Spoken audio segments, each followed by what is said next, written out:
following podcast is for entertainment purposes only. Remember, the first rule of gambling responsibly is to bet with your head and not over it. Ladies and gentlemen, Cousin Vito's Casino Podcast proudly presents your guide to enjoying gambling. And now, direct from the bar, your cousin and mine, Cousin Vito! Whoa!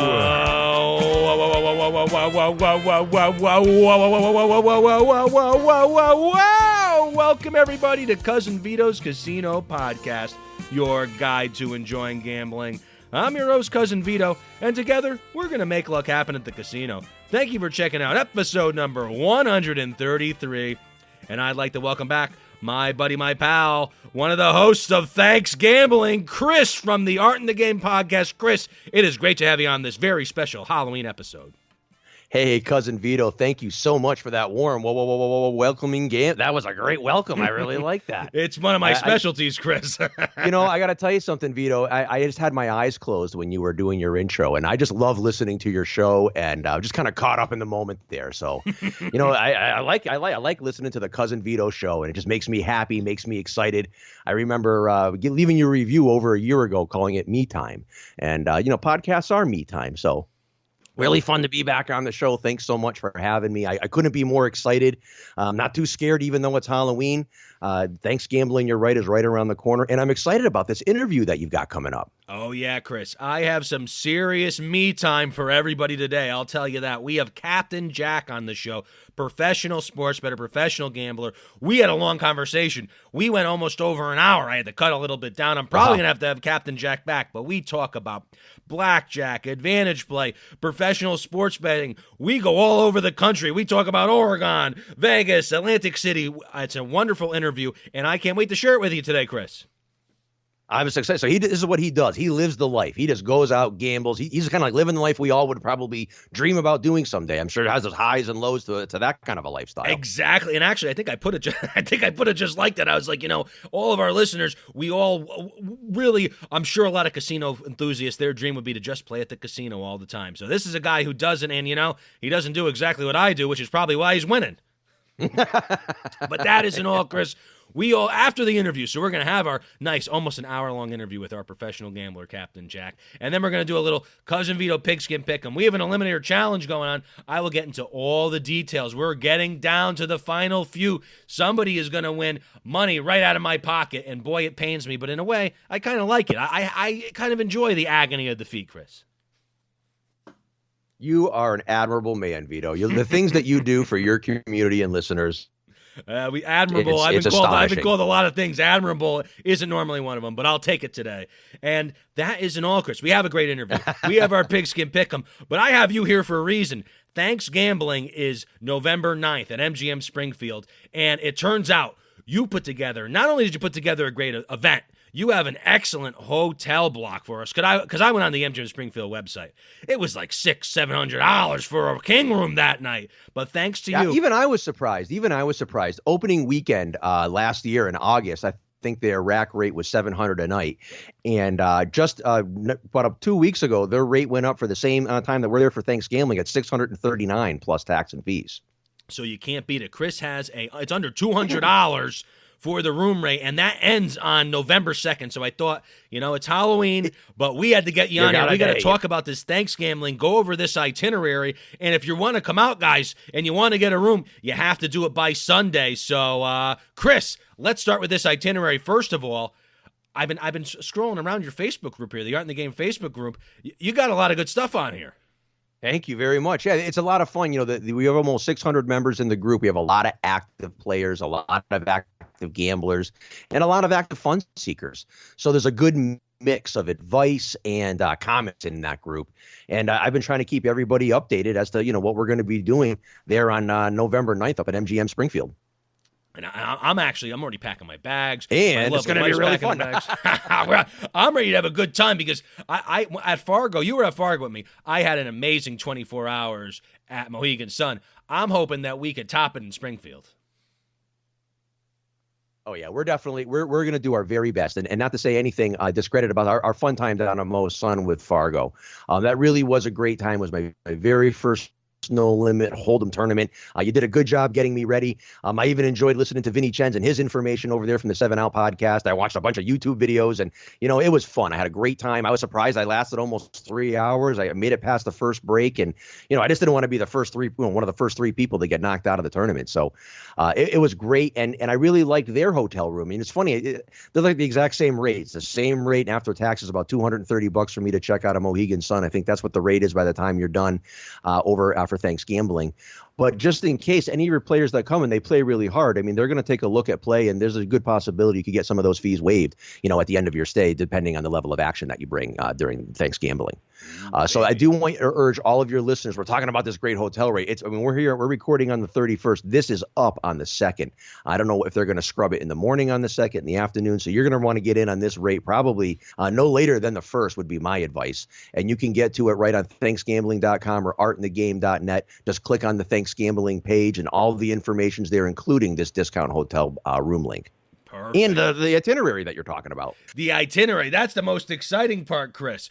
We have a day ahead of us. So right now, we've talked a lot about it. We've had a bunch of different makeups. It's starting at 2:30, it seems like. And I'm going to let you take it from there. Yeah, we finally got it locked down. You honestly, you're not a casino host, Chris, but you're like a casino host because you really are putting together a great event for us here. I just got to thank you guys. This is my first event, and you're a seasoned pro at doing this, and you've got good support from other guys in the group. And doing this for the very first time, I was amazed at how many moving parts there were to putting together in a fun packed day like this for all of us gamblers. So it took us a little time to get these times nailed down, and I'm delighted that we did. So yeah, the whole day starts off at 2:30. We're going to have our own VIP check-in at the Tap Bowling. So that's the room behind the Tap Sports Bar. It's a huge, giant area. You've never been there. There's a bunch of bowling lanes. There's video games, air hockey. There's tables. There's a bar, and we're going to have our own little red carpet walk-in right there. We're going to have hosts. We're going to have 2 hosts right there to do your tier matching right away. Also load your free play up to $100 from competing casinos in Massachusetts, Connecticut, and Atlantic City. And anybody who walks in with just a Sapphire card or with absolutely no status anywhere, they're going to get bumped right up to Pearl right off the bat when they walk in. So that's kind of like a nice benefit that MGM gave to all of our guests, Vito. I was very happy when they offered that to us. So that happens at 2. I got to tell you, Chris, as you, not to cut you off here, but as you kept feeding me the different details that you're working on, I was like, this keeps getting better and better. We got the hotel, we got the tier match. We're really all set up to go. And I'm not going to have a ton of cocktails at lunch, but I might have a couple cocktails at our 2:30 little meetup there. Well, you have the opportunity to have a free cocktail because MGM is giving every single one of our guests a $15 drink chip. And that pretty much buys pretty much any drink, I think, at the bar there. So you can enjoy a drink with us during that it's going to take a little time to check everybody in. One of the things I think I'm going to do, Vito, is bring a little microphone with my phone and try to interview some folks in line while they're waiting to get checked in, say hello to everybody. Might be fun content for another show. And then once everybody gets checked in, there's going to be what they call a step and repeat, or like those backdrops where you get your picture taken with a selfie. They can take our picture taken with themselves, with us, with other people in the group. And then you can sign up for the high limit slot pull that's going to be going off at 5:00.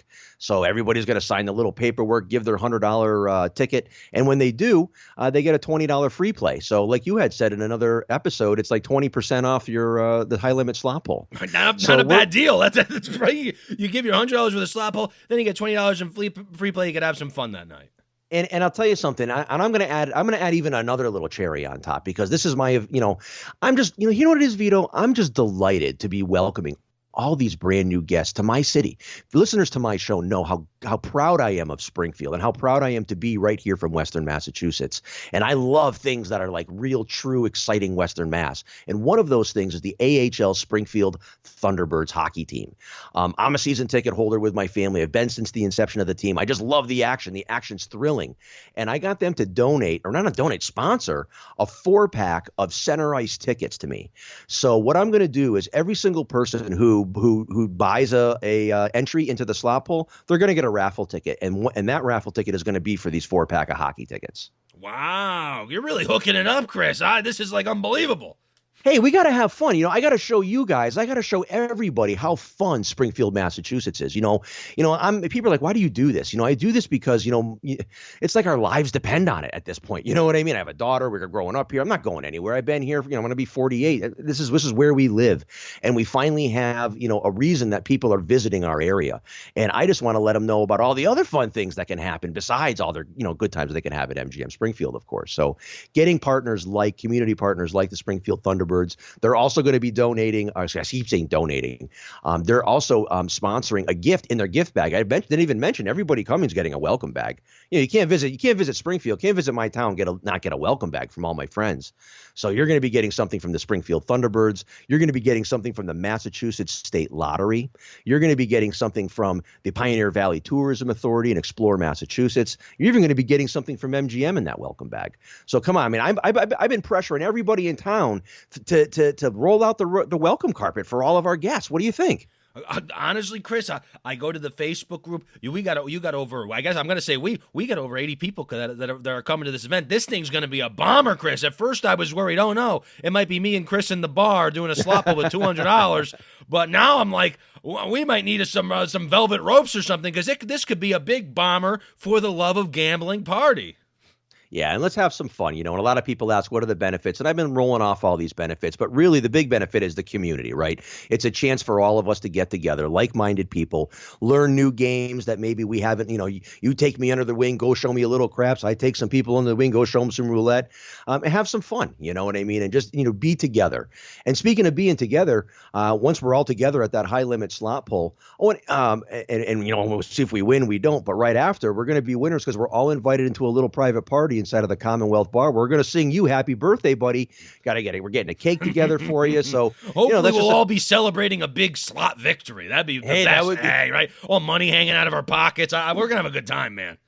And that bar has I believe 13 video poker bar tops. So we can get a couple of those locations. We can scoop in on some extra free drinks right there. It's another little angle to the birthday party. So Chris, for information, they're going to head to artinthegame.net or thanksgambling.com, and you're on Twitter also. I want to make sure people can get a hold of you if they want to ask you about Springfield, because I can answer some questions, but this is honestly my first time going to MGM Springfield.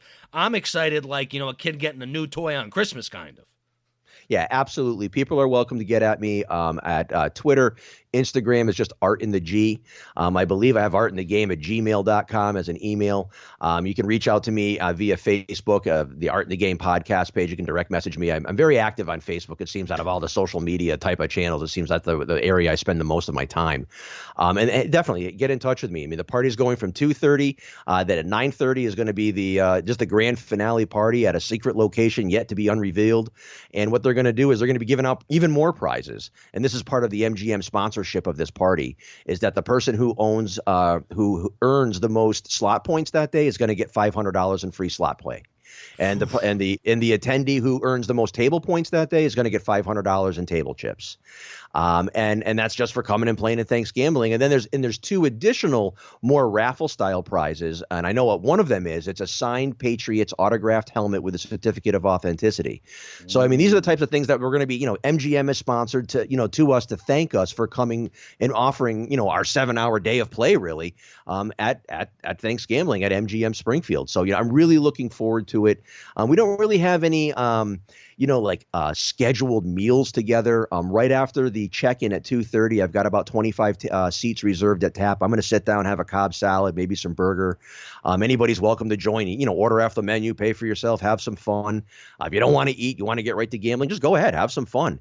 And if anybody wants, maybe put together a group res at one of the restaurants for dinner, I'm sure we could put something together as the date grows more near. But I'm just really delighted to get everybody excited about the event. And Vito, thanks for being my partner on this. Thanks for being my co-host.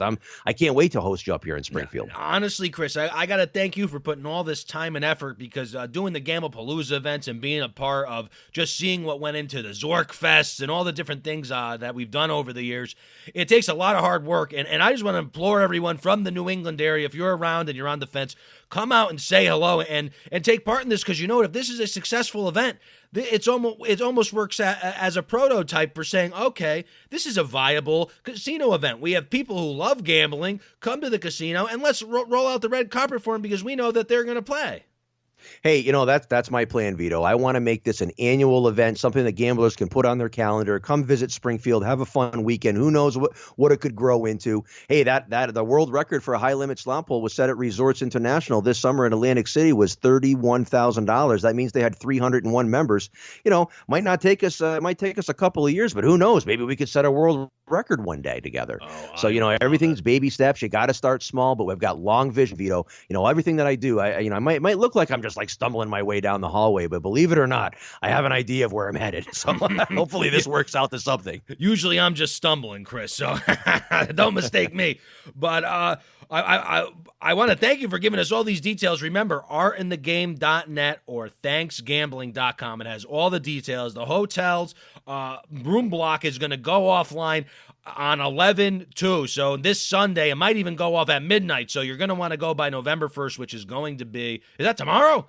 Tomorrow's and everything's November sold 1st. out too. And I checked. My people from the tourism authority got in touch with me. Every hotel sold out that weekend now. Even Holiday Inn Express, Marriott, everybody's booked. So yeah, you're gonna want to get on this. I literally have the last rooms left in town, and I got them at the best rate. So get on it. Oh, you can't beat that. All right, Chris. Well, before we get into some Pigskin Pick'em, do you want to hear about a little advantage play? I mean, I'm hoping to pick up some information that'll maybe smarten me up, and maybe I could at least break even this trip, Chris.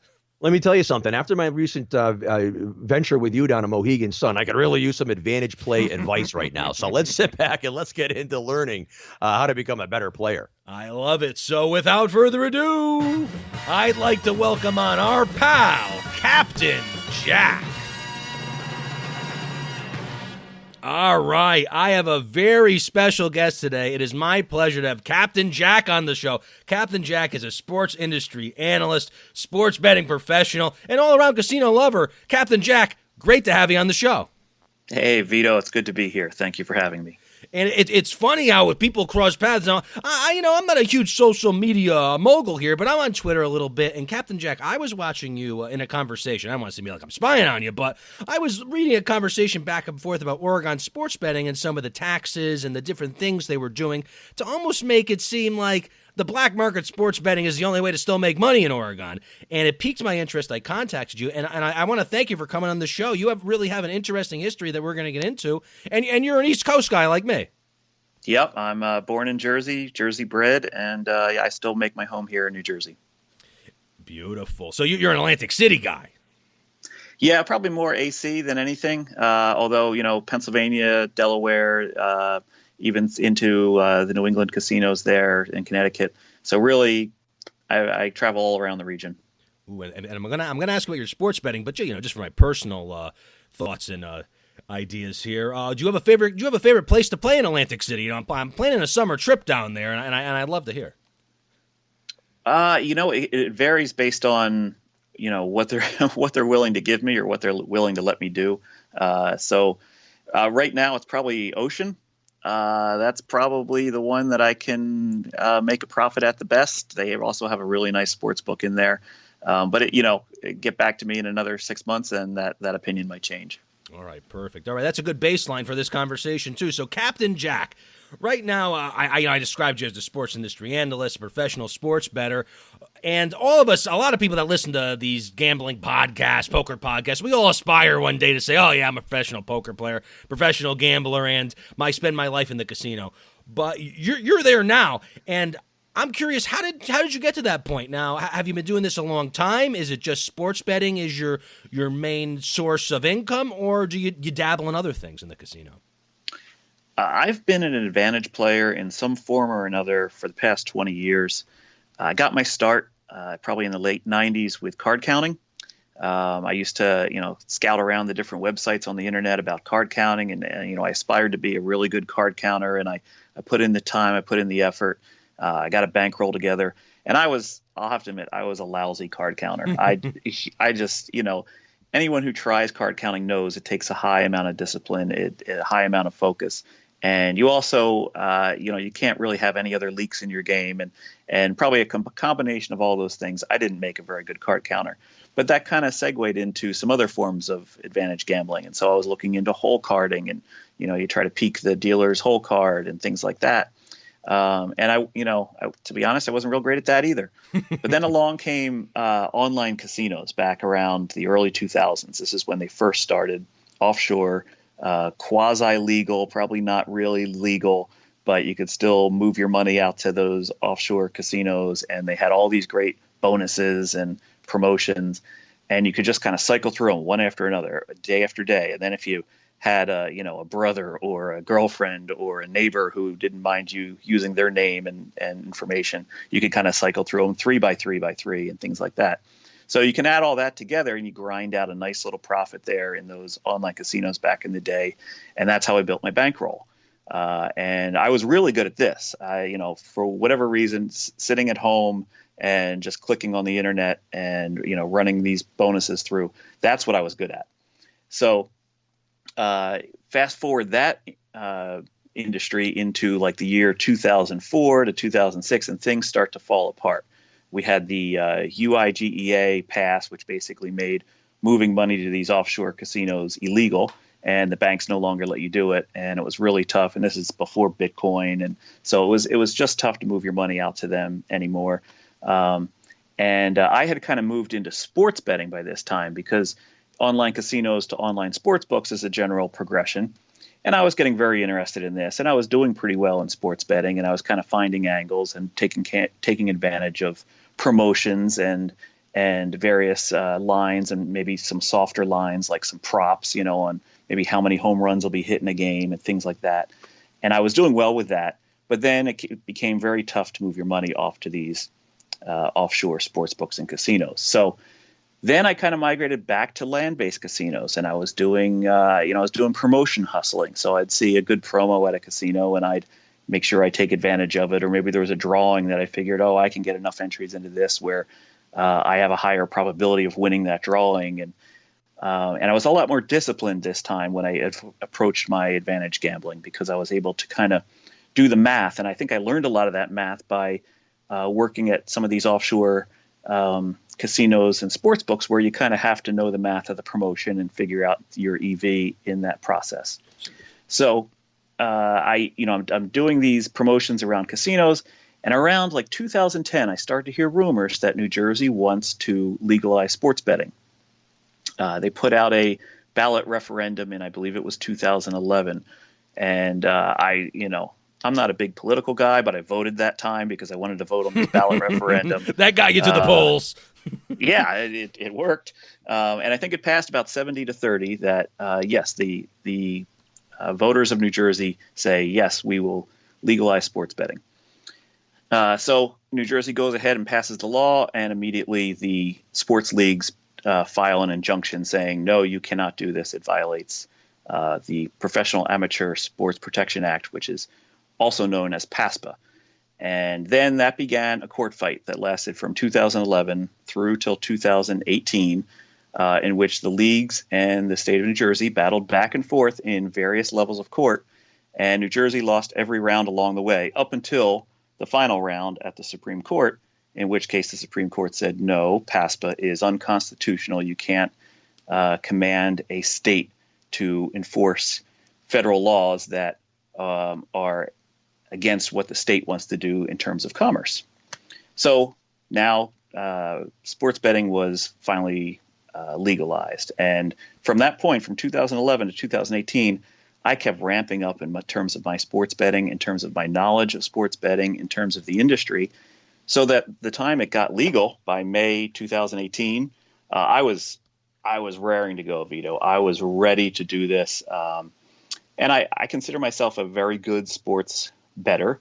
I have various angles and I do various things. But what I found when sports betting finally legalized in New Jersey is that all these companies rushed in and they all wanted part of the business here in New Jersey. And in doing so, they offered all these great promotions that reminded me of what The online casino bonuses. It must have been right. like Christmas morning for you, because I'm not in New Jersey, and I was like, I'm looking at all these bonuses. I don't drive through to even make the bets half the time, but there's a lot to be done if you sign up to all these different casinos and meet all their criteria for the bonuses. There's thousands of dollars back you could get just doing that, even if you're a terrible sports bettor.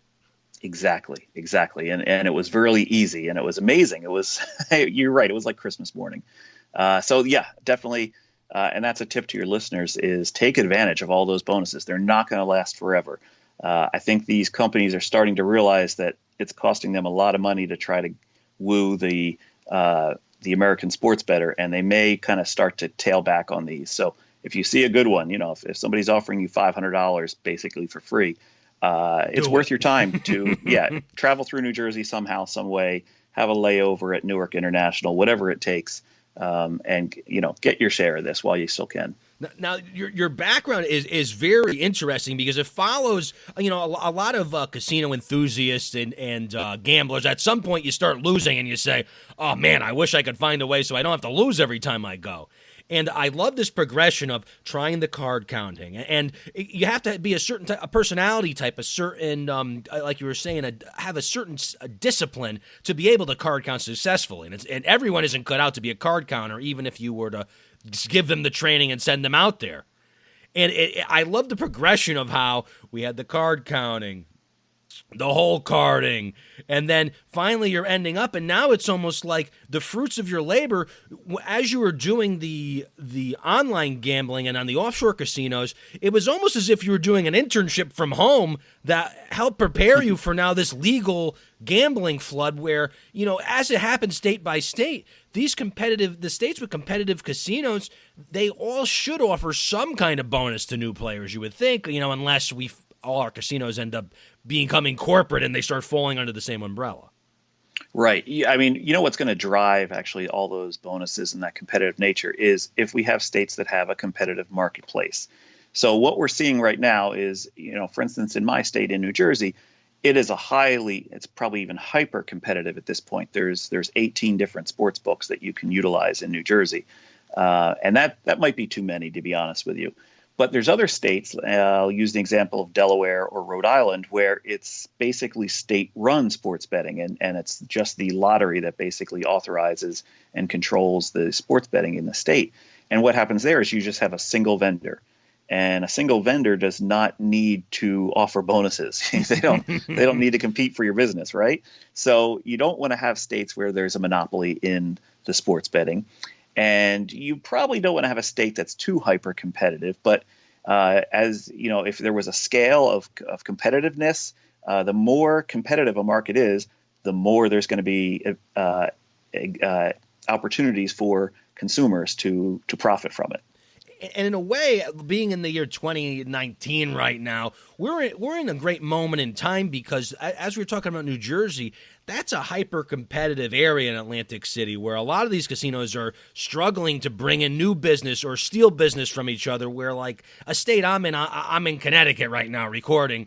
There's 2 tribal casinos, and they're working on sports betting. They'd rather bring tolls back than give us sports betting for some reason around here. But at the same time, even when they do bring it in, we have our pact with our local tribes, and it'll probably be something worked between the tribes, and there really isn't there's the competition between the 2 tribes in the state, but there's also no reason to give away the farm, so to speak, to bring in sports bettors, because it is a mini monopoly in a lot of states.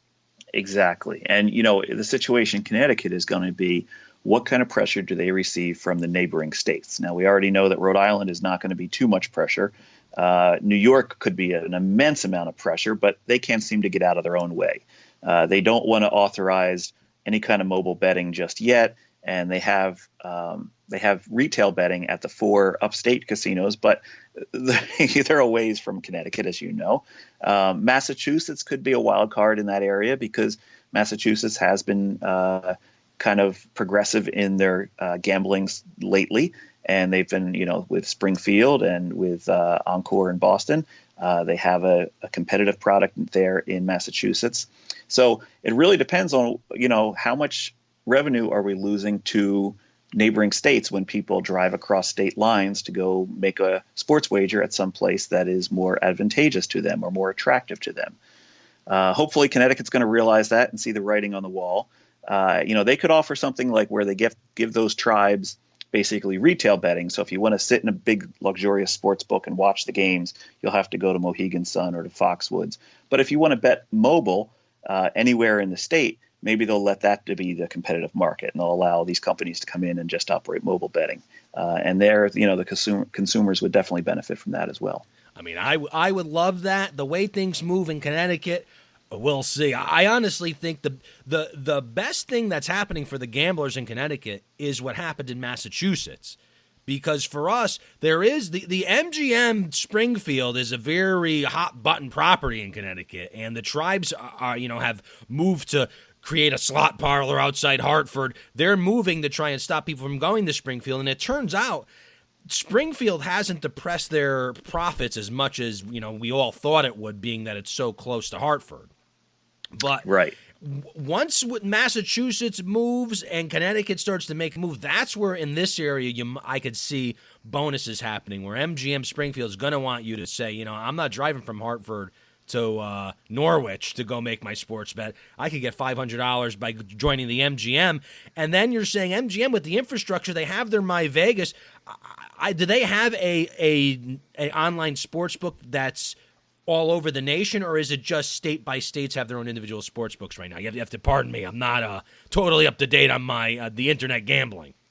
So MGM's an interesting case, is because what they did is they had their existing business in Nevada. They have that My Vegas infrastructure. They also have their mobile sports book in Nevada, and they decided that because the expansion across the United States would be so far-reaching and rapid, they needed some assistance to do that. So they formed a secondary company with a European company called GVC, which is they're a powerhouse in Europe.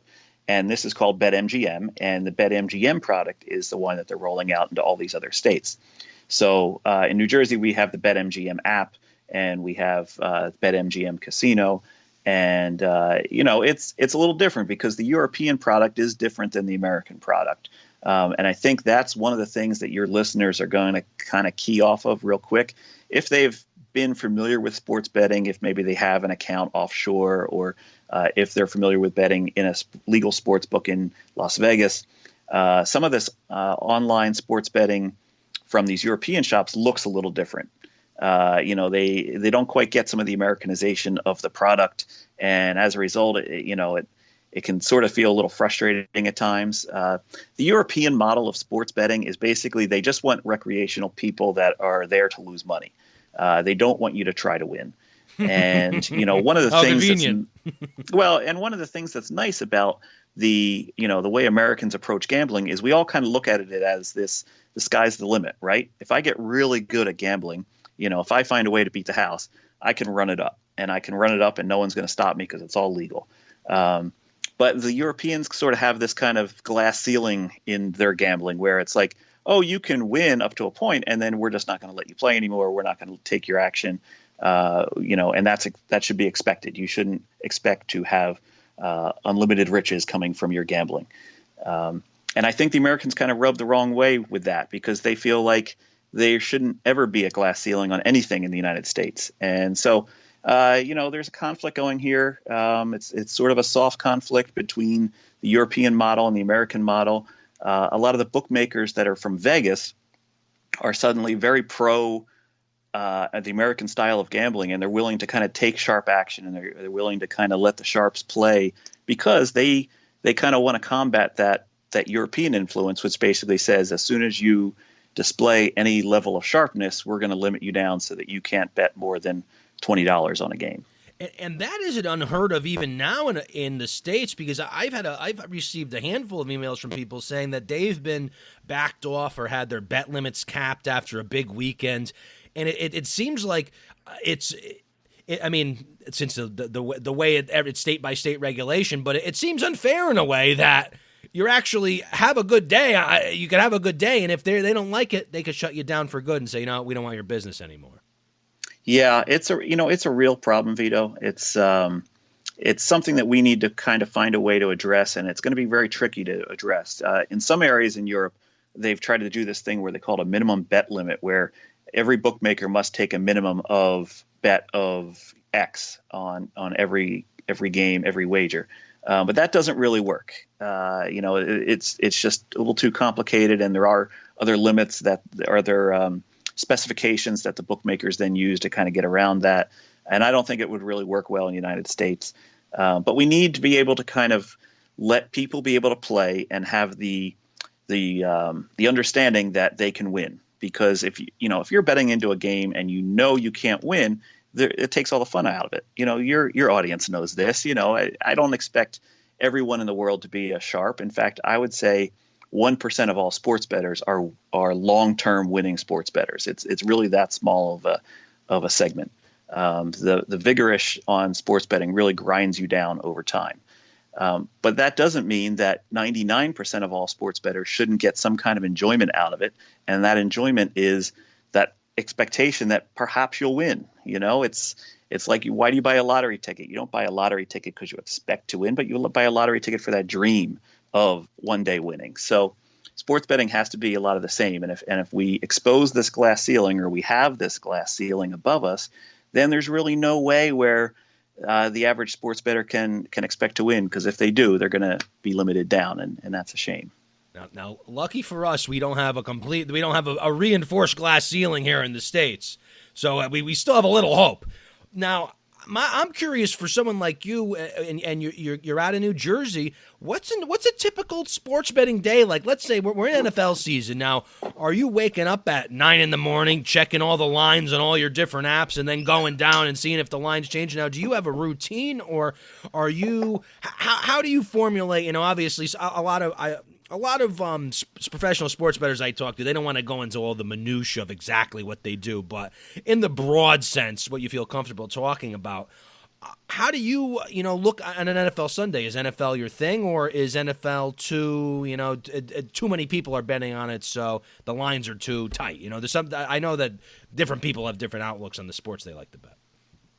Yeah, let's unpack each part of this question, Vito, 'cause this is there's 20 questions at once. Explain it all to me.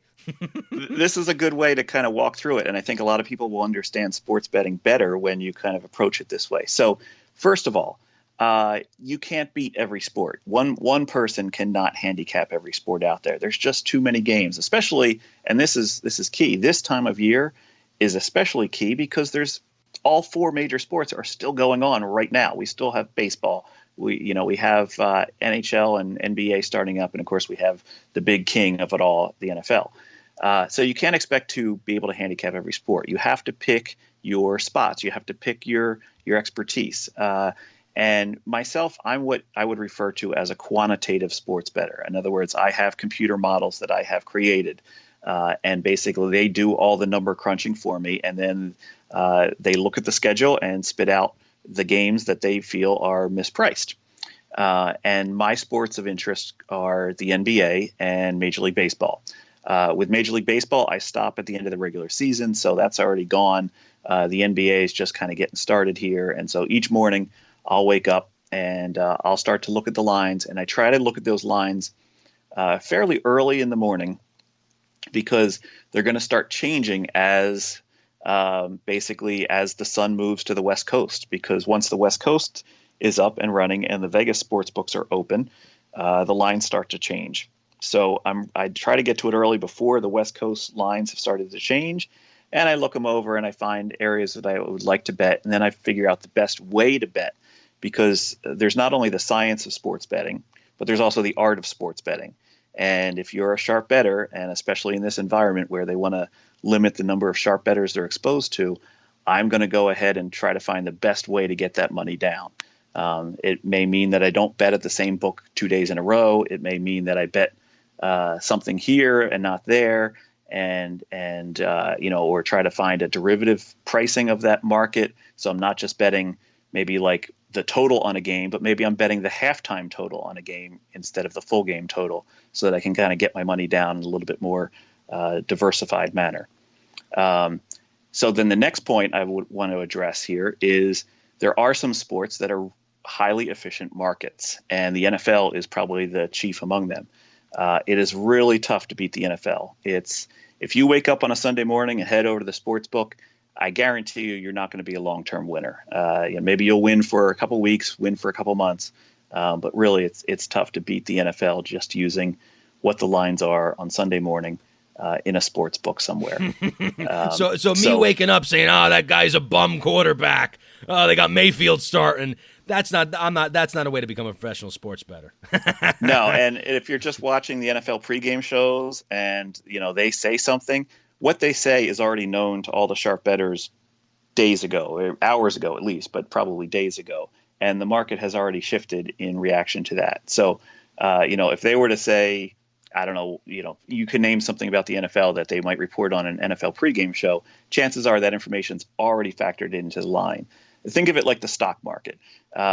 You get a stock tip from somebody who says, "Oh, I hear Google is going to be coming out with a new product next year," or I think they just bought Fitbit. I think Google's going to come out with a Fitbit product next year. The institutional investors already know that. They've already invested into Google. They probably invested into Google last week based on that information. So the price has already kind of been adjusted. You're late to the party if you're working off of the last minute NFL pregame news. Okay. So in essence, though, the location of the East Coast plays to an advantage for someone like you in the way you do it, because even when you're waking up early, but the sun's rising here before it rises out at those Vegas sports books. So you almost have your cup of coffee. And all right, I mean, I don't want to say you're at an advantage over somebody waking up, in Los Angeles, but in a way, time-wise, you get to wake up and get your day started at a reasonable hour before things get cooking over there. Absolutely. And the converse of that is I have to stay up until 1 a.m. to watch these West Coast games. Yeah, that's the worst. So, I mean, it's the football evening games are the worst. Basketball, I can't even, not that I want to watch the Knicks anymore, but I can't even watch my beloved Knicks. It's like I've honestly, not that I have any plans to move to the West Coast, but I am jealous of the West Coast sports fans, because imagine getting out of work at 5:30, go get a cocktail, and then Monday Night Football starts. Oh my God, I'm already tucking myself into bed before halftime these days. Yeah, exactly. And and also, like, imagine your whole NFL Sunday is done, and then you can go to a late dinner because the games are all done by like 8 o'clock in the evening. So it's there's pros and cons of it. And you do mainly sports betting, but we talked off air about a little casino advantage play you've done over the years. Do you have any fun stories about that? Because everyone likes to try to get a bonus, match your tier credits here, and I'm just curious how other people do it, because, we're all segregated in our little markets here. I got my own little markets. People out in the Midwest have their own markets, but it seems like you have a knowledge of a lot of these big markets. It's tough to find a story that I can tell on the air, to be honest with you. No, I definitely try to take advantage of anything I can find in the casino within a legal realm. Obviously you don't want to kind of cross the line and do something illegal. I've had a lot of fun in casinos. I've had a lot of interesting experiences. I think one of the best I had, and this goes back quite a few years, is there was a casino in Biloxi, Mississippi that had decided they would have a day where blackjack paid 2-1. Instead of 3-2, it paid 2-1. Now, basically what this does is this gives a basic strategy player, someone who just plays by the book, a 2.5% advantage over the house for every hand. And I had heard about this, and I had gotten together with a couple other players, and we decided we would form a little team, and we would all go down to Biloxi, and we would play this promotion. And my plan was to fly in, and I was getting there about 6 p.m. the day before, and we were going to go get a seat at a table by about 10 p.m. because we figured out it was going to get crowded, and we wouldn't want to, have to work to try to get a seat as it struck midnight and this promo began. Well, I got a call as I was waiting for my plane that the casino was already packed with advantage players, and this was about I'd say 2 p.m. And apparently they had started locking up seats around noon. And so when I got there, which is right after I landed, I didn't even check into the hotel. I just went straight to the You're casino. running to hopefully get a seat. Well, yeah, all the seats were taken. And basically it became basically an advantage player convention. Every major advantage player that has ever lived was at this promotion. All the MIT team was there. All of the famous authors were there. And to the point where they're all betting the minimum bet of $5 a hand or $10 a hand. And then when the clock struck midnight, they're all betting the maximum. They are all shoving out $500, $2,000, whatever the max is. And you could see the look on the faces of the casino management. They just went white. They were like, what is going on? They must have been like, hey, this promotion looks like we got a good turnout. And then the clock struck midnight, and whoever approved the thing did a big gulp and was like, oh, my God, this is going to be a long 24 hours. Right. So the four guys that I was playing with, one guy had a seat at a table. And what we were forced to do is we were just going to rotate in every 6 hours. Somebody else would tap in and take that seat. And by an hour or so into the promotion, they're already having to do chip fills on the racks for the dealers. And they're actually going around to all the craps tables, and they're taking all the 500 denomination chips off the craps tables because they need them at the blackjack tables, because these guys are winning $4,000 for every $2,000 bet, or where they get a blackjack. So then they decided, I guess about 3 hours in, all right, we got to lower all the table limits. So they lowered all the table limits to $500, but everybody persisted. I went and got some sleep. I came back at around 9 a.m. and they had decided to close all but 4 of the blackjack tables. So they only had 4 tables going in the casino. And this is the Imperial Palace in Biloxi, which was one of the bigger casinos in Biloxi at the time. And they only had 4 tables going. And then, like another hour later, they've decided to take the maximum bet down to $250. And then they close another table and another table.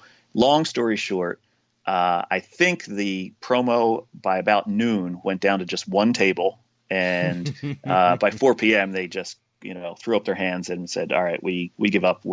This promotion is closed. They posted a sign around the casino saying the promotion had a new end time of 4 p.m. and that they had the right to do that. And I don't know if they had the right to do that or not, but I mean, it is their right to change promotion if they're getting really screwed on it. And they really took a beating on that one. In a weird way, that would almost be a good way for casinos to identify the sharps, because you do a big thing like that, all of a sudden all these people come flying in, and you're like, oh, well, here's Joe from Missouri's here. That's odd. He's here today, starting at midnight, hasn't peed in 5 hours to give up his seat. You know what I mean? It was like a who's who of the advantage play circuit there. It really was. It was probably the biggest advantage player convention that I've ever been around in a casino. That it was remarkable. Oh man, that is unbelievable. And so, honestly, that was my socks are still blown off from that, because I haven't heard about that. I'm surprised I haven't had somebody on the show talk about that the 2-to-1 blackjack promotion. Yeah, it was June of 2003, if I recall correctly. Oh, geez, yeah, no wonder why. I was in college still. I probably I wasn't even awake. I didn't know what day it was back then. Definitely not advantage playing. I was disadvantage playing probably at that point in my life. Yeah, I was still struggling as a card counter back in those days, so my bankroll was kind of small. So I was real happy to be part of this team, and we did okay. I think we each got about $4,000 out of the deal, so about $16,000 total for the team. So it was a good day, and it was a good day for me back then, considering my bankroll at the time. And you know what? It's a great story and a fun casino experience, because that's really what it's all for. That's why we go to have a good. I mean, you go to win money, but a lot of us, we go to have a good time, make some great memories, and man, I wish I had a time machine. Not that I would have got there at 10 p.m. and been able to stay there all night, but too bad nobody would do that these days. You never know. There's so many casinos these days, and these promotions sometimes happen. There's sometimes math-challenged promotions departments that put together something that to them sounds good, but to a guy like me sounds like, Christmas morning. So yeah. Now you primarily do sports betting. Do you play any other games currently at the casino? I mean, I know mathematically it's not a great idea, but I love playing a little craps. I do a little pie gow. Are there any guilty pleasures you have, or any other games that there's enough of you could even them out enough so it's not the worst idea for you to play? Well, I do spend my time in a lot of casinos, and one of the things that I do now is I tend to take advantage of comps. And one of the best ways to get comps is to play things that the casino thinks has a higher edge. So, some of these slot machines that have situations where maybe there's a progressive on the machine that kind of runs up, and you can play at that machine as long as you're willing to put in the money to hit that progressive, but you're technically playing at an advantage. You run up a lot of comps that way. So, yeah, I mean, I've been known to sit in a casino and, bang on a slot machine for 8 to 10 hours if the situation's right. In terms of recreationally, if I'm with a bunch of buddies in the casino, then I think, the craps table is probably the most fun you can have, all standing around and kind of rooting for each other, or, making fun of each other when they 7 out right away. It's a good situation, and it's fun gambling. And so, I'd say craps is probably the guilty pleasure in terms of recreational gambling for me. All right, very nice. And to keep with this is kind of an Atlantic City casino theme here, but since you're a Jersey guy, you got any nice restaurants down there you like? I'm a foodie too myself, so I don't just want your gambling knowledge. I also want your eating knowledge for Atlantic City. The two that I have are not in casinos, but they are hidden gems in Atlantic City. The first is Chef Vola's, and this is right outside the Tropicana. And this is it's a small little house that has been converted into an Italian restaurant. If you don't know somebody, you're not going to be able to get a table here. It is completely packed. Sometimes they won't even answer the phone if they're going to be packed for the next week. So, good luck ever trying to get a table at Chef Vola's. But the food is incredible. It is, for somebody who is from Jersey and knows good Italian food when they see it, this is some of the best that I've ever seen. And then the other one is also not on casino property, and it's on Atlantic Avenue, not far from Chef Vola's, and it's called Cafe 2825. This might be a little bit easier to get into than Chef Vola's. I think they actually take reservations no more than 2 days out. So if you call in the morning, 2 days before you're going to be there, you can probably get a table. It's another small little place, but the food is out of this world. Some of the things they do there is incredible. They'll take a big Parmesan cheese wheel, and they'll carve it out, and then they'll toss spaghetti in it and basically cook the spaghetti in this cheese wheel with truffles and cream sauce, and it's just amazing. So those two are my mouth's watering here, Captain Jack. I gotta tell you. Oh man! Yeah, and I've heard a lot about Chef Vola's too. We almost went there at one of it might have been a Gamapalooza meetup. We had a couple. The couple meetups I've done. I've gone in Atlantic City in the past couple of years. Chef Vola's always comes up, but it's always tricky for the logistics. So I think if I end up in Atlantic City this summer, I might just have to make my way into Chef Vola's somehow. Yeah, you won't be able to get a big group into Chef Vola's. Maybe a table for two, maybe four if you're lucky. But yeah, I didn't think this would turn into a foodie podcast, but that's my contribution there. Yeah, it's all part of enjoying the casino. You got the rooms, you got the food, you got the gambling. If you can enjoy it all in concert and not lose all your money, that's a victory for a vacation. That's an excellent point, Vito. Excellent. Well, Captain Jack, I want to thank you for coming on the show. I got to have you back. I barely got to the tip of the iceberg here. We didn't even really talk about the Oregon sports betting, how they're doing that. I don't know if you think we could go over what's going on in Oregon in a quick 5 minutes, or would you like to hold off? Maybe I'll have you back on shortly. Well, we can touch on it real quick because I have an update that actually I haven't put out there on Twitter. So real quick for your listeners, Oregon became, I think, the 13th state to offer legalized sports betting just recently in the past couple of weeks.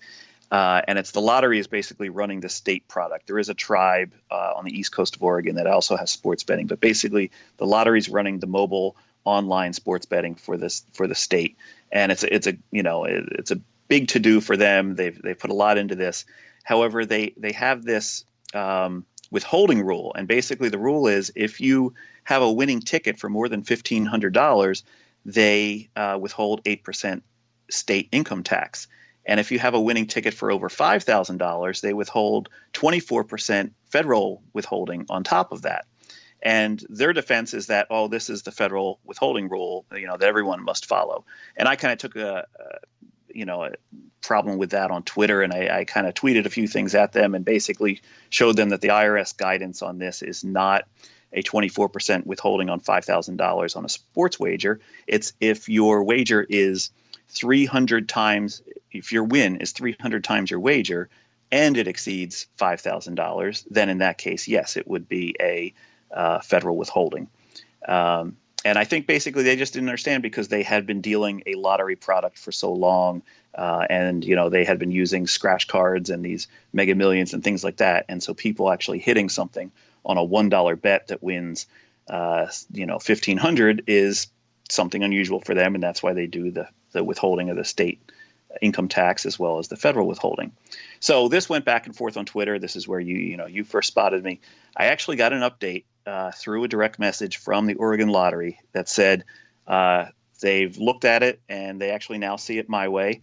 And they've conferred with their legal counsel, and they're going to be looking to change their regulations soon, as well as they will no longer be taking the 24% out of the federal withholding for winnings over $5,000.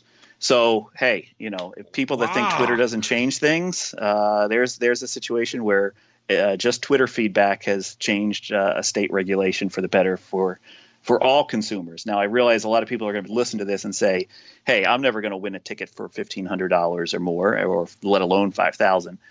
But don't be so sure. Maybe you're going to be a great sports bettor. Maybe the legalization is going to make you into this sports betting savant. And this is your, ticket to riches.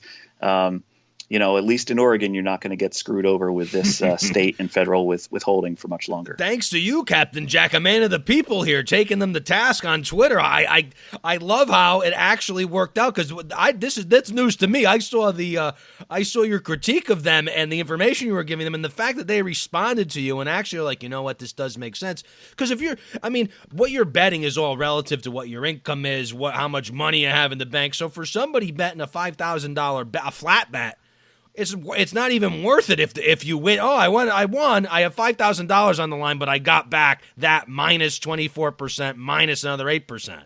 You can see how it would really stifle their sports betting industry in the state. And that's part of the economy of sports betting is you're going to have guys that bet a whole lot. Anyone who follows various people on Twitter, like David Purdom from ESPN, they see all these big bets that people make. Darren Rovell from the Action Network. They like to see all these huge bets, $100,000 bet on, the Monday Night Football game. And this isn't sharp money. This is guys that have a ton of money that decide to bet on the game. And to them, $100,000 bet is not a big deal. I don't live in that world, but it's all part of the economy of sports betting. There's going to be small bettors. There's going to be big bettors. And if Oregon were to basically effectively cut off all of their big bettors by these withholding rules, it's going to greatly hurt their sports betting economy and probably in the end hurt their tax revenue and their budget projections in the state. And, the ripple effect goes right on through. So, kudos to them for kind of realizing their mistake. They haven't admitted it publicly yet, but I think they're looking to change the law first and then publicly, shout that out that it has changed. Well, you definitely helped the sports betting industry up in Oregon, that's for sure. And hey, now there's a reason for us to travel there, maybe do a little casino meetup out in Oregon because we can make a big sports wager and not get creamed on taxes the second you win it. There you go. And that's got to be tough for somebody who bets often because a lot of people that are heavy gamblers, they like to do everything towards the end of the year because a lot of times things will even out. You'll lose here, win here. It's got to be – it would have to be it would have to really stifle the industry to say, you know what, it would make it so you wouldn't even ever want to bet there if they didn't change it basically for a big bettor. Right. Oh, definitely. In fact, $1,500 is not what I would consider a big bettor anyway, and just that 8% off of $1,500. Oh, that's just brutal. That would just crush you to the point where you might have the state withholding be in the hundreds of thousands of dollars by the time the year ends. And there's, very few people that have the bankroll that could withstand the state withholding that much money until tax time, even if they were a break-even better. And it's an interesting conundrum, too, because it almost falls in line with like how the legalization of marijuana in different states, where ideally you want to take the black market out of these businesses. But if you overregulate it and overtax things, you create a new thriving black market that's just underneath your legal surface.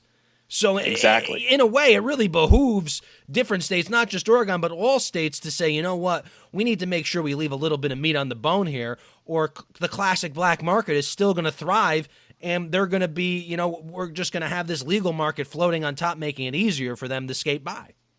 Right. There's basically two components to beating a black market. You need to have a product that's competitive, and you need to have a product that's more convenient.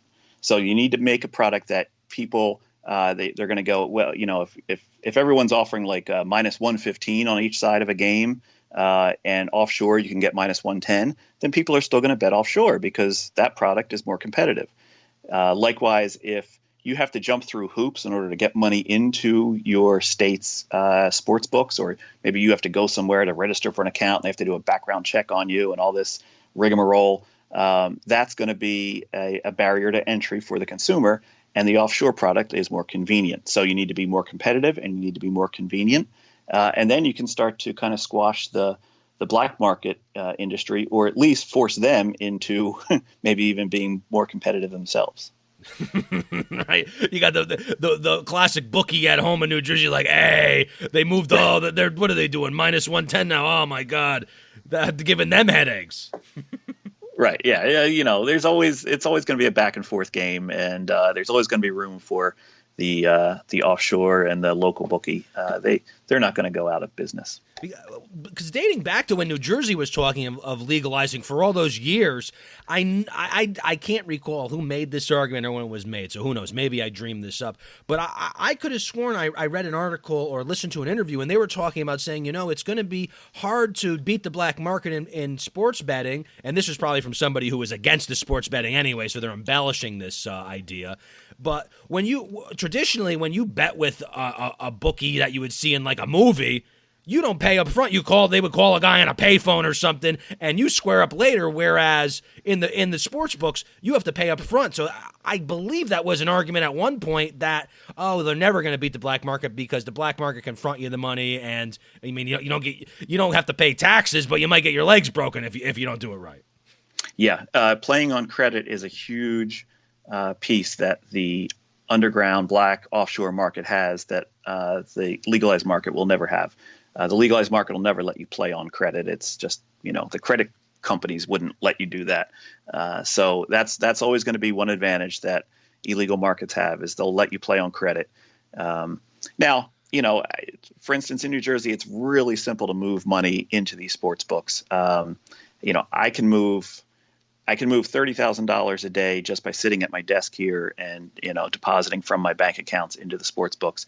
If I want to go down to Atlantic City and take cash with me, I can walk up to the cage at any of these casinos and deposit into my sports book account. I can deposit $100,000 if I'd like. So moving the money is not really that hard. But there are people that say, I'd rather play on credit. I'd rather settle up with a guy every week or at a certain number, rather than have to front my own money for this. And that's a valid approach. In essence, it's almost like people who you go on a casino trip, you take out a marker at a craps table. It would almost be you take out your marker at the sports book, and then you had to square up at the end of the day. They got your credit, they got your social. They can nail you if they want and come after you. So, but as a guy in New Jersey, you're so. Just to close off here, you're pretty satisfied with how things are turning out in New Jersey, and you feel like it's a great climate for the the novice and professional alike at this point. It is a very good environment, especially for the novice player. There's things available here that Nevada has never had, and it's really advantageous, especially those bonuses we were talking about at the beginning of the podcast. There's a lot of advantages. Now, for the professional player, it's a little bit more tempered. Unfortunately, this European influence of bookmaking, where they don't want these sharp players, that's sort of prevailing at this point. But there's enough pushback, and there are some U.S. bookmakers that are here and willing to take a gamble, so that there are some options. Now, is it going to be like this for all the other legalized states? No, that varies. Maybe next time I'm on, we can talk about some of these other states, who's doing it right, who's doing it wrong, and hopefully more states copy the New Jersey model than don't. All right. Well, Captain Jack, thank you very much. And you hear that, people out there. If you're smart and you like sports betting, get to New Jersey sooner than later before these bonuses start disappearing. Last time I was out there, I was going to sign up, do all these bonuses. I got so distracted with going out to eat and hanging out that I didn't do anything I wanted to do. I barely even signed up. So I still got a lot of bonuses. I'm thinking maybe this summer, hopefully they're still there, and I could have a nice time on the beach with my lovely wife, make some sports bets. It could be beautiful. Maybe me and you could go out to Chef Vola's, Captain Jack. There you go. It sounds good. My advice, though, would be maybe see New Jersey in the fall, because you might want to come out sooner than next summer. But hey, the fall colors are nice here too. That's true. All right. Well, Captain Jack, thank you. And if anyone wants to follow Captain Jack on Twitter, it's at CapJack2000. So CapJack 2000. I did that right for you, Captain Jack. Correct? Thank you so much, Vito. I appreciate that. And yeah, I mean, it'll be fun. Join the conversation on Twitter. It's always a fun conversation on there. Beautiful. And everyone, he is a good follow. I'm telling you, sometimes I just sit back, not to sound like the spy, but I'll sit back and just read what you're writing and learn a little bit, because as we can hear from this interview, you got a lot of great insight. So Captain Jack, have some fun. I want to make sure you get out to get all your bets in before anything changes on you. So have a great day, and I'm going to talk to you soon. Thanks, Vito. Appreciate it. Thank you. Cousin Vito's Pigskin Picks. Woo-hoo-hoo! That's right. We are diving right into this Pigskin Pick'em, Chris, because this show's running long. We're over an hour. That rarely happens anymore. So this is like a big double-decker episode of Cousin Vito's Casino Podcast. And now we're smack dab in the middle of some Pigskin Pick'em. Oh, man, let's not get tackled. All right, so the official Cousin Vito Eliminator Challenge, we are down to the final 15 people, Chris. Now, I'm out. You're out. Cousin Mikey's out. But we still have some people we know in there. We got You Can Bet on That still in there. Papa Mikey's in there. Atlantic City Jay is in there. The original Mississippi Rob, the first ever Eliminator Challenge winner, is still in there. Canadian Dave, Will, Basil, Adam T. Hansen. Well, there's a bunch of people. Charlie's Angels. So it's a big week, and we're going to make some picks, Chris. And I don't know if you know about the Cousin Vito Pigskin Pick'em, but we don't charge any fee. This is all free out of my pocket. So we have a saying here. Do you know the saying, Chris?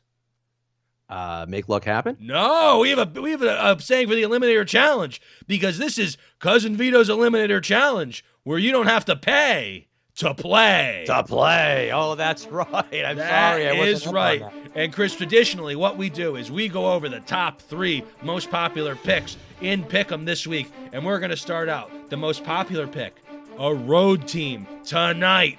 San Francisco 49ers heading into Arizona, the 7-0 Niners against the 3-4-1 Cardinals. The Cardinals are hurting. They're starting Kenyon Drake, all their running backs tonight. None of them were on the team 3 weeks ago. So the Niners have a 33% pick population here, and I didn't pick the Niners yet. I'm going to tentatively lock in the 49ers. How are your thoughts on the game? You're going against the Redbirds with the Niners. Hey, 33%, I would, at this point, I would go with that. But I don't love the road team, so we're going to move on. The next most popular team is the Seattle Seahawks at home, taking on the Tampa Bay Buccaneers. 18% of people are picking the Seahawks. This is a great pick. The Buccaneers have had their ups and downs, mostly downs, and the Seahawks, they're tough to take out in Seattle. I agree with these people, but unfortunately, I picked the Seahawks week 1, so I cannot pick the Seahawks, but they are a very popular pick. Yeah, I would go with the Seahawks. And then finally, if there's one more pick that might move me off these 49ers, Chris, we have the Washington Redskins at 1-7. Dwayne Haskins is starting his first game in the NFL. He's played a little bit this season, hasn't looked too hot. And they're heading into Buffalo, the 5-2 Bills. Josh Allen, the surprise of the NFC East right now, the Buffalo Bills. 12% of people are picking the Buffalo Bills at home. And I'm torn, Chris. I have the Niners on the road tonight, or I can go the Bills at home, 1 p.m. on Fox. I'm I'm going to Wow. I'm going to count from 5 in my head and make my pick. I'm going with the Buffalo Bills. It's tough, actually. I'm glad you did. I'm That's going what to I do the wanna Bills. go I got to with. go I wanna home go team, with. right? We're going to go Bills at home, even though I could see the Bills dropping this game. I'm already out of the challenge. I'm going with the home team. Buffalo Bills this week. Let's break some tables, you baby. Yeah, I'm excited, actually. That's actually a fun pick. That would have been the one I would have chosen. Buffalo at home. It's more of an East Coast team. Let's see what happens. That sounds kind of fun. I love it. And I like to save the Niners for a home game. I feel really good. I think they play the Cardinals again in a couple weeks at home, so maybe I'll wait for that. Yep, sometimes a home team will surprise you, especially division rivalry. Hey, there's guys right now sitting back in the podcast world. Mississippi Rob starting to count your money. All these guys are like, oh, this is going to be good. So let's see what happens. I'm excited to see how it turns out. Me too. Well, I'm not as excited as everyone else, probably. I know for me it's turning out the same way no matter who wins, but I'm very excited to see who wins because we have a lot of gambling podcast mainstays that are in this thing still. Yeah. And a couple of people coming up to Thanksgiving. Atlantic City Jay's in there. I know Bogan's up there. We were talking earlier about, we're kind of getting out of the pick'em here, but we were talking earlier about a dinner meetup. I know some of the guys that were at Gamepalooza are putting together a little dinner reservation. So I think people are already working on having a nice bougie dinner up there, Chris. So hopefully we can all get together and coordinate something the day of. Hey, I love to hear that things are happening without me having to do it, so that sounds terrific. You're telling me. Let me know what's happening. I'll pop by to eat some of the appetizers or something. One valuable lesson I learned from the Gamepaloozas is that it's very hard to organize group eating meetups because everyone eats at different times. Some people eat light. Some people don't want to sit down for a long, fine dining meal. So from my end, what I learned was, you know what? Let the gamblers eat how they want usually. Some want a hamburger, some want a beautiful linguine, some want a bottle of wine. It all depends also how it goes at the table sometimes too. That's how Sure, right. That's You how go I'm in there, I'm planning going to on have filet mignon. You end up at the South End Market eating, ramen noodles over there. So. Yeah, I'm planning on filling up a little bit when we meet up at 2:30 when we check in our rooms, check in all our slot pull stuff. I'm planning on eating when we meet then.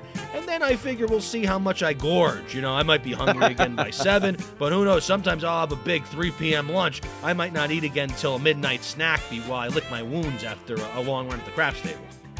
Hey, no matter what, we're going to make sure that you're full when you're here in Springfield. I guarantee it. If I even have to bring something in from off property, we're going to make it happen. Trust me. Being full is one of my specialties, too.